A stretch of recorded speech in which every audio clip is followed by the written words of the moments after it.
अच्छा भाई, आपको मैंने क्वेश्चन 4 समझाना था जो आपको समझ नहीं आया, तो अब मैं आपको इसको एक्सप्लेन करता हूं ताकि आपको ये अच्छे तरीके से समझ आ जाए।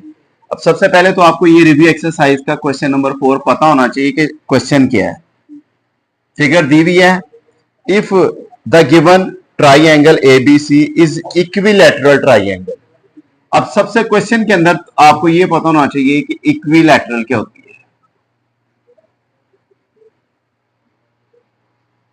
मैं यहां पे सिंबल लिख रहा हूं, इक्विलैटरल ट्राइंगल होती क्या है। एक ऐसी ट्राइंगल जिसकी तीनों साइड्स इक्वल हो, बराबर हो, उनको हम इक्विलैटरल ट्राइंगल कहते हैं। मतलब यहां पे अगर मैं ये एक फिगर बनाता हूं तो मैं यहां पे ये देखें जरा, मैंने तीनों पर एक लाइन लगा दिया, तो इसका मतलब है ये इक्विलैटरल ट्राइंगल है। और बाद में फिर आपको ये भी कहा गया है क्वेश्चन के अंदर कि ये जो आपके पास एडी है ना, एडी ये एक एंगल बाइसेक्टर है। दूसरी बात यहां पे आप देख सकते हैं कि एंगल बाइसेक्टर क्या होता है।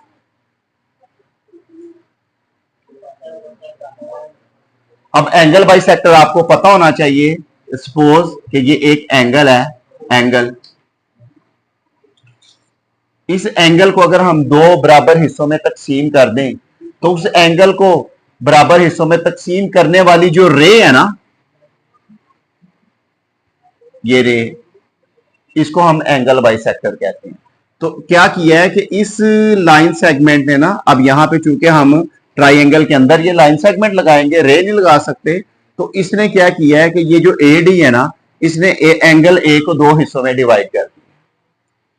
ठीक है। और दूसरी बात मैंने अभी आपको बताया कि इक्विलैटरल ट्राइंगल, तो आपको ये पता होना चाहिए कि जो इक्विलैटरल ट्राइंगल होती है, एक ट्राइंगल में जो सम ऑफ एंगल्स होता है ना,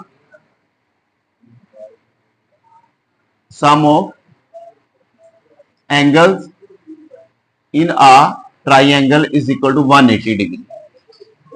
अब वो एंगल 45 दो कोई और हो जाए, लेकिन जब भी हम इन तीन एंगल्स को जमा करेंगे, ऐड करेंगे, तो उस वक्त इनका जो सम है ना वो 180 डिग्री के बराबर आएगा। जब 180 डिग्री के बराबर आएगा तो आपको फौरी पता चल जाना चाहिए। अब चूंकि इसकी तीनों साइड्स इक्वल है, अब तीनों साइड्स इक्वल का मतलब है कि इसका हर एंगल 60 डिग्री का हो जाएगा। आपने इसमें फाइंड क्या करना है, एक एक्स डिग्री फाइंड करना है, वाई डिग्री फाइंड करना है और जी डिग्री फाइंड करना है। अब एक्स डिग्री कहां पर है, वाई डिग्री और जी डिग्री, ये तीन चीजें इसमें फाइंड करने वाली हैं और बहुत आसान है। आपको जो मैंने इसमें एक्सप्लेनेशन दी है, उस एक्सप्लेनेशन को अगर जहन में रखेंगे तो आपके लिए सवाल इंतहाई आसान हो जाता है। वो किस तरीके से, मैंने आपको दो बातें बताई हैं। ये रे जो एंगल को दो बराबर हिस्सों में डिवाइड कर देती है, इसको एंगल बाइसेक्टर कहते हैं। तो इसका मतलब है कि ये वाली जो लाइन सेगमेंट है, इसने इस एंगल ए को दो बराबर हिस्सों में तकसीम कर दिया है। दूसरी बात इसमें क्या है, हमने इक्विलैटरल ट्राइंगल की बात की है, तो ट्राइंगल के जितने भी एंगल्स हैं यहां पे हर एंगल 60 डिग्री है। इसका मतलब है ये एक्स और वाई डिग्री जो है यहां पर टोटल, ये एंगल इसको देखें तो ये 60 डिग्री का आ जाता है। अगर ये एंगल 60 डिग्री का है तो 60 डिग्री का है, तो इसका मतलब है अगर ये दो बराबर एंगल दो बराबर हिस्सों में डिवाइड हो गया है तो इसका x 30 डिग्री का हो जाएगा और y जो है वो भी 30 डिग्री का हो जाएगा। तो इसका मतलब है ये जो x डिग्री है इस बराबर है 30 डिग्री और y डिग्री जो है बराबर है 30 डिग्री। अब चूंकि ये मुकम्मल एंगल है, इसको डिवाइड नहीं किया गया हुआ, तो जो z डिग्री है that is equal to 60 degree. तो ये आप लोगों के क्वेश्चन का सलूशन है। स्टूडेंट्स, अगर आप इन बातों को मद्देनजर रखेंगे तो आपके लिए ऐसे सवाल जो है वो इंतहाई आसान हो जाते हैं।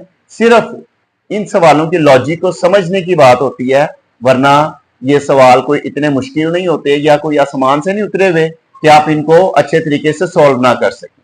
बस थोड़ी सी माजी की बातें जो छोटी किताबों में, जो छोटी क्लासेस में आप लोग पढ़ चुके हैं, उनको अगर जहन में रखें तो ऐसे ज्योमेट्री से रिलेटेड या ट्राइंगल्स से रिलेटेड जितने भी सवाल होते हैं वो आपके लिए इंतहाई आसान होते हैं। अगर आप लोगों को ये वीडियो अच्छी लगे तो इसको जरूर लाइक कीजिएगा, शेयर कीजिएगा और सब्सक्राइब कीजिएगा। अल्लाह हाफिज।